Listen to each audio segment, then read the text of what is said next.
Question देखो भाई, कह रहे हैं कि A is 20% less than B while C is 20% more than D. 20% है दोनों में, 25% है, ठीक है, 20% है। D is 25% less than A, then what is the following is true. तीन चीज़ें हैं ना, ए बी और सी और डी, चार चीज़ें। बोला गया ए इज 20% लेस देन बी, 20% का फ्रैक्शन वैल्यू होती है 1/5, यानी कि हम कह सकते हैं भाई कि अगर b को मैं 5 मानूंगा तो इससे एक कम हो जाएगा, कौन सा a, यानी कह सकते हैं b अगर 5 है तो एक कम 4a हो जाएगा। c जो है d से 20% अधिक है, लेकिन हमें इस लाइन को भी पढ़ना है। बोला गया कि d is 25% less then a, d is 25% less then a, तो भाई a कितना है, 4 है, 4 का 25% का फ्रैक्शन वैल्यू होती है 1/4, यानी कि इसका 3/4 कौन है, d है। तो हम कह सकते हैं अगर d 4 है तो a 4 है तो d कितना हो जाएगा, 3 हो जाएगा। अब इस लाइन को पढ़ोगे आप, c जो है d से 20% अधिक है, c जो है d से 20% अधिक है, कहने का मतलब ये हुआ कि 20% का फ्रैक्शन वैल्यू होती है आपकी 1/5। अधिक का मतलब हुआ कि d से ये भाई 20% अधिक का मतलब इसका 6/5, यानी कि 3 का 6/5 कितना हो जाएगा भाई, 18/5।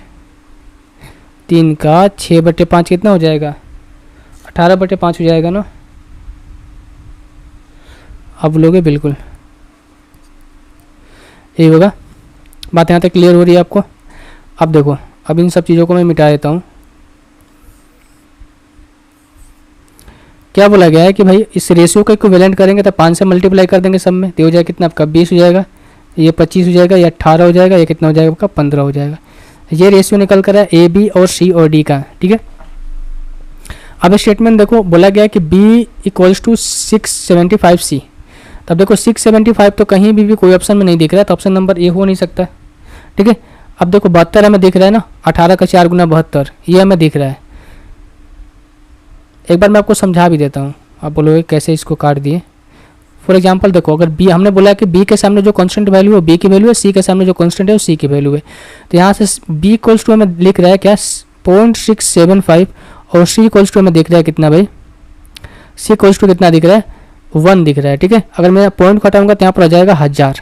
अब देखो b की वैल्यू में ये है और c की वैल्यू में ये है। अभी को देखो b में 25 है और c में 18 है, क्या 18 में 75 आएगा, ये आएगा, या फिर 18 में भाई c में आएगा। c में जो जब कभी भी 18 का मल्टीपल ये होगा, नहीं होगा, तो ये नहीं होगा। उसी तरीके से भाई ये भी नहीं होगा, क्योंकि ये भी तो इंटरचेंज वाली वैल्यू है ना। यहाँ पर हमें दे रखा है b की वैल्यू 1 और c की वैल्यू हमें दे रखी है कितने 0.0675, तो c में 18 है, अगेन यहाँ पर भी 18 में एक कभी नहीं आएगा। अब देखो c और d को देखते हैं, यानी कि b और c को देखते हैं।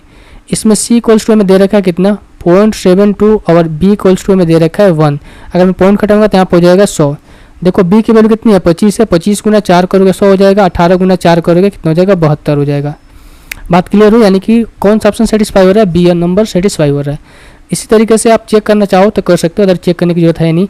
यहाँ पर देखो b इक्वल्स टू दे रखा है 1, c इक्वल्स टू दे रखा है 0.72, पॉइंट हटाऊंगा यहाँ पर हो जाएगा 100 से मल्टीप्लाई, यानी कि 100 हो जाएगा।